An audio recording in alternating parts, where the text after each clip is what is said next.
خواتین و حضرات، انڈونیشیا دنیا میں سب سے بڑا اسلامی ملک ہے۔ اس کا زیادہ تر حصہ جنگلات پر مشتمل ہے، اور آپ جانتے ہوں گے کہ جو علاقے جنگلات پر مشتمل ہوتے ہیں وہاں پر سانپ جیسے حشرات الارض بھی کافی بڑی تعداد میں ہوتے ہیں۔ وہاں کی کچھ یوں ہے۔ انڈونیشیا نوجوان جکرتا کے جامع مسجد امام کے پاس آیا اور اپنی الجھن کی اس کے ساتھ شیئر کی۔ اس نوجوان کا کہنا تھا کہ میں بڑی پریشانی میں مبتلا ہوں، آپ میری اس الجھن کا حل بتائیے۔ اس نے کہا کہ میں نماز کرنے کے حرص سے جانماز پر کھڑا تھا، حالت قیام میں تھا۔ اچانک میں نے دیکھا جانماز سے ایک لمبا سانپ گزر رہا تھا، اور وہ خطرناک سانپ آگے بڑھنے کے بجائے اچانک میرے سجدہ کرنے کی جگہ پر کھڑا ہو گیا۔ میں نماز میں قیام کی حالت میں کھڑے ہو کر تلاوت کو طول دے رہا تھا، مسلسل اپنی دھیان نماز پر رکھنے کی کوشش کر رہا تھا، کیونکہ میرے ضمیر، میرا دل مجھے ملامت کرنا شروع ہو گیا کہ تو اپنی جان کے خوف سے، ایک معمولی سی کیڑی سے ڈر کر اپنے رب سے غافل ہو رہا ہے۔ اس نوجوان کا کہنا تھا کہ میں نے بہت کوشش کی کہ میرے نگاہیں اس سانپ سے ہٹ سکے، اور میں آنکھیں بند کر کے تلاوت کو لمبا کرتا رہا اور اپنے قیام کو بڑھتا رہا، مگر وہ سانپ اپنی جگہ سے ہٹا نہیں۔ اس کی نگاہیں مسلسل مجھ پر جمی ہوئی تھی، لیکن اس کی کسی بھی حرکت سے مجھے محسوس نہیں ہو رہا تھا کہ مجھ پر حملہ آور ہوگا۔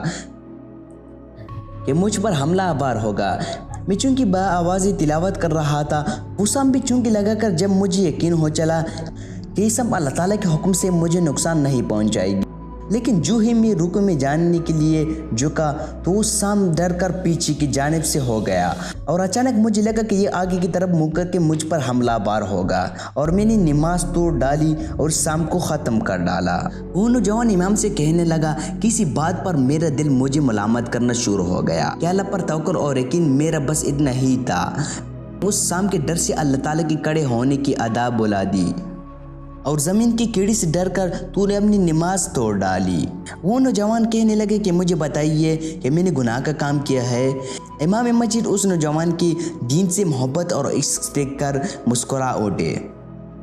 اور اس پر لاش کرنے کے لیے انہیں اس سے جواب دیا کہ قرآن مجید میں ایک آیت کا مفہوم ہے کہ اللہ تعالیٰ نے انسان کی جان بچانے کو پوری انسانات کی جان بچانے کی برابر قرار دیا ہوا ہے۔ آپ نے یقیناً نماز توڑ کر اپنی جان بچائی ہے، اور جان بچانے ایک احسن اور افضل عمل ہے، لیکن آپ کی بیان کردہ واقعہ میں ایک چیز نوٹ کرنے والی ہے۔ جب تک آپ نماز پر موجود رہے تو اس سامنے اللہ کے حکم سے آپ پر حملہ نہیں کیا،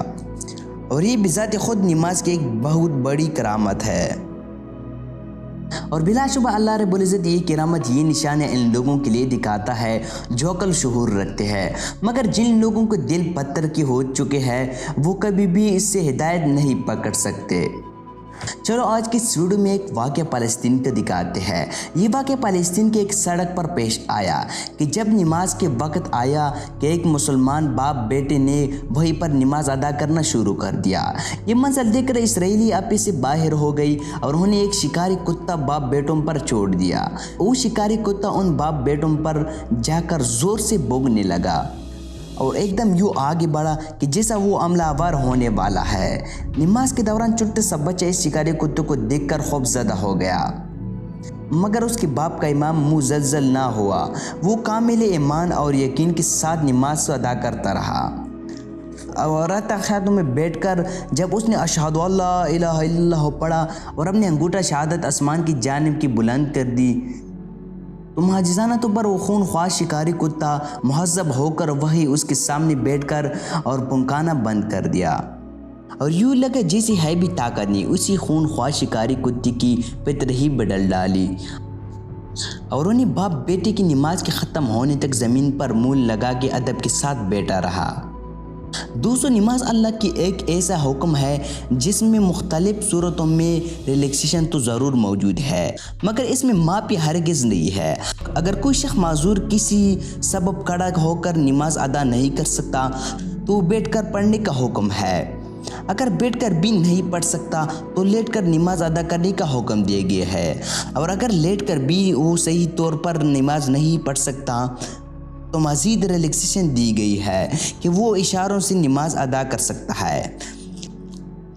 لیکن اس کو چھوڑنا بہت ہی سخت گناہ ہے۔ تو ناظرین آج کا ٹاپک میں ایک چھوٹا سا واقعہ تھا، امید کرتا ہوں آپ کو پسند آئے ہوگا۔ چینل کو ضرور سبسکرائب کریں، ویڈیو کو لائک کریں اور کامنٹ میں ماشاءاللہ ضرور لکھیں۔ چلو ملتے ہیں نیو ویڈیو کے ساتھ، والسلام۔